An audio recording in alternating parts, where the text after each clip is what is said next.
Stories for all seasons.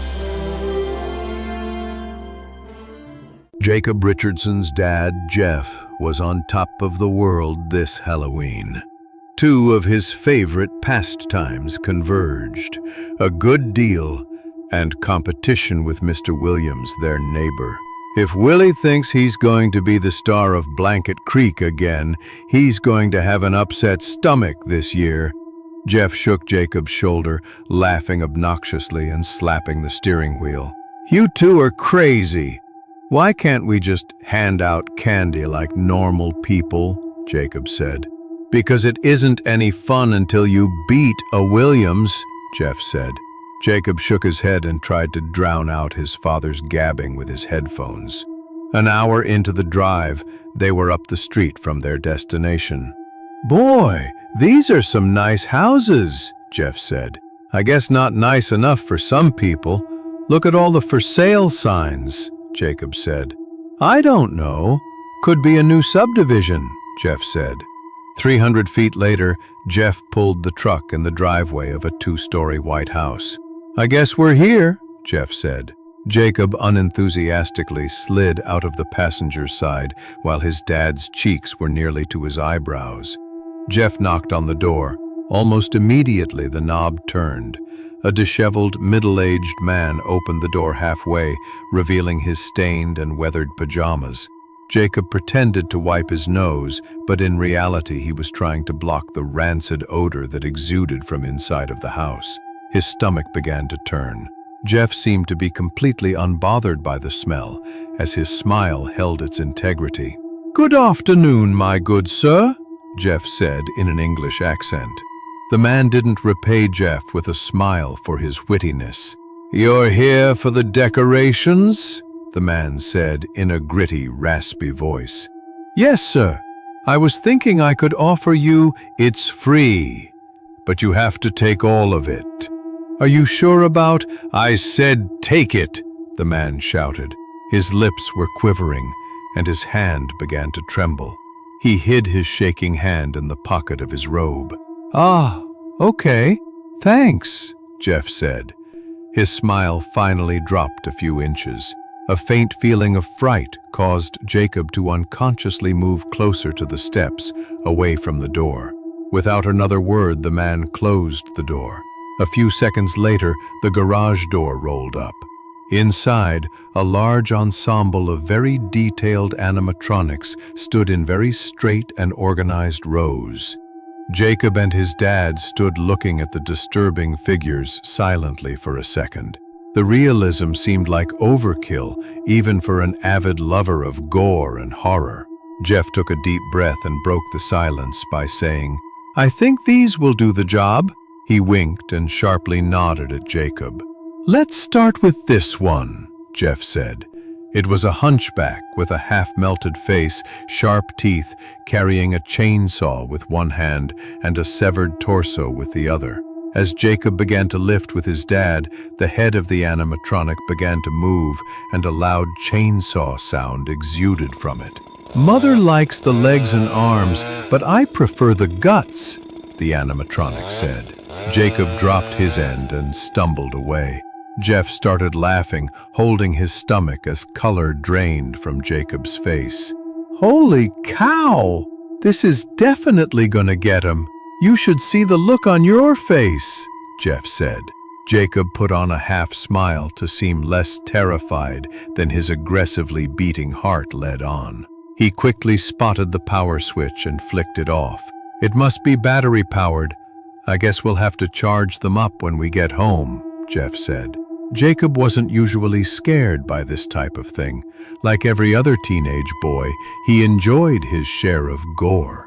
These animatronics, however, didn't quite give the vibe of normalcy, like at the other haunted houses he'd visited with his friends.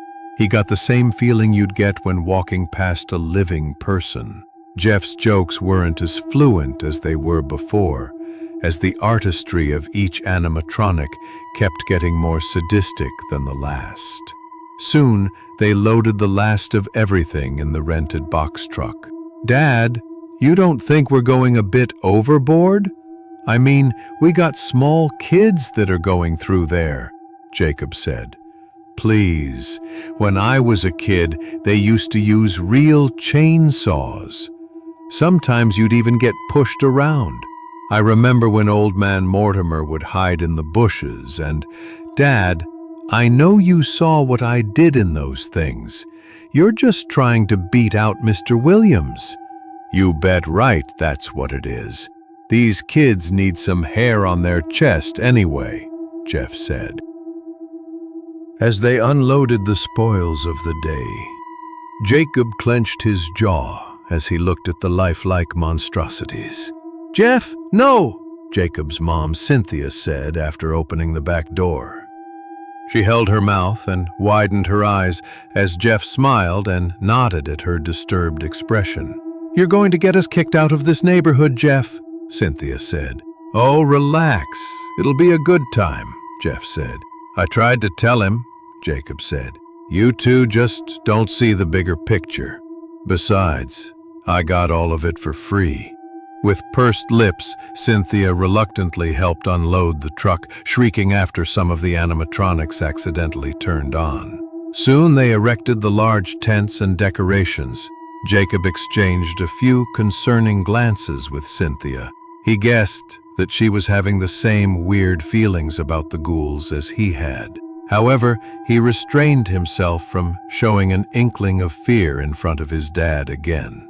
Instead, he joined his dad in jump-scaring his mom a few times to win back some of his masculinity he lost earlier that day.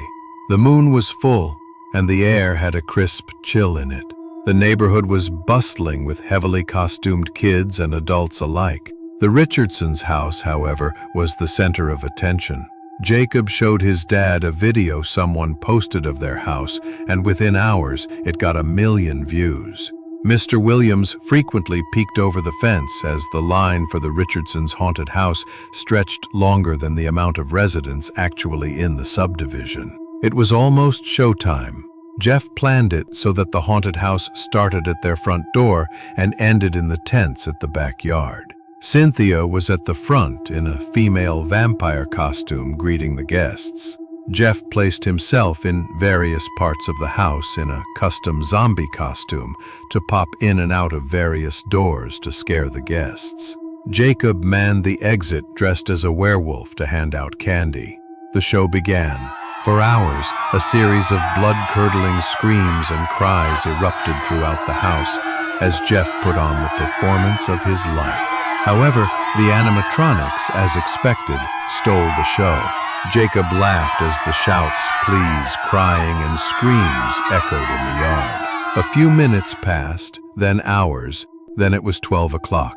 Jeff took off his zombie mask and shook off the sweat out of his drenched hair. Stop being gross, Jeff, Cynthia said as she wiped her face from the sprinkles coming from Jeff's hair. Did you hear them in there?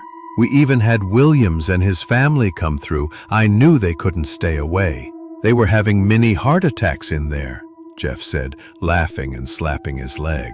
I know, but you better fix all of those things they broke in my house. I'm not kidding, Jeff, Cynthia said. Yeah.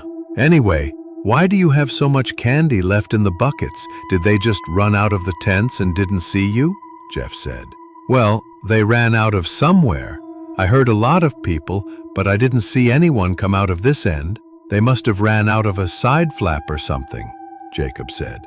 Cynthia furrowed her eyebrows. I didn't see anyone come back to the front. Unless they jumped the fence into Mr. Williams' yard, I didn't see anyone leave out on my end, Cynthia said. No, that can't be right. I don't see anyone clearing a 6-foot picket fence that easily. Maybe some of the teens, but not much else, Jeff said. Maybe there was a break in the tent we didn't see. I mean, over 300 people couldn't have just left without a trace. Jacob and his parents scoured the tents with flashlights for any breaks in the flaps. As they passed, the animatronics began reciting their programmed spiel. Cynthia jumped every time one of them turned on. Jeff's face didn't mirror the amusement he had earlier.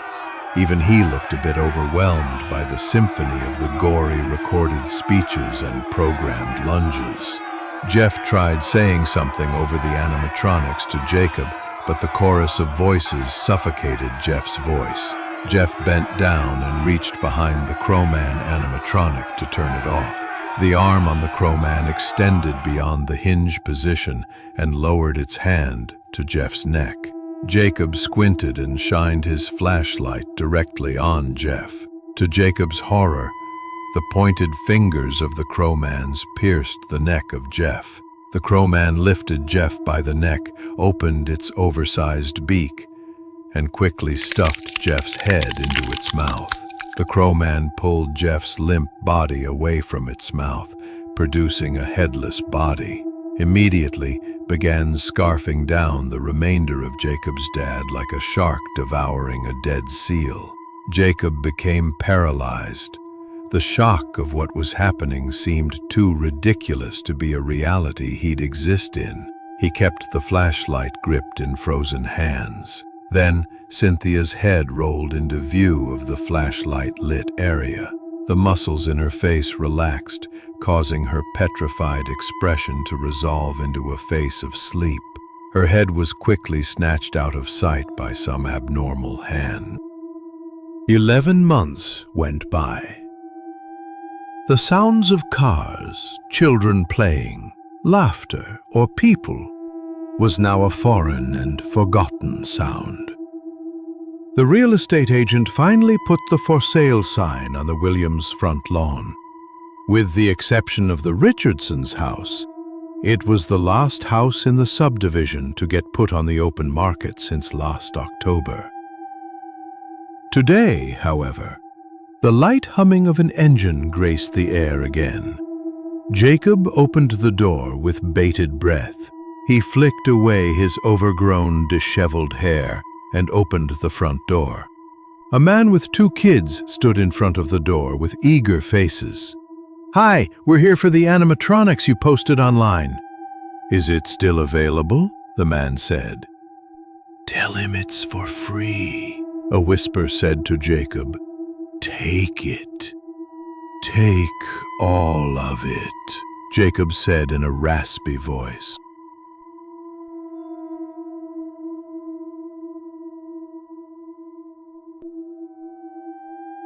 Stories for all seasons.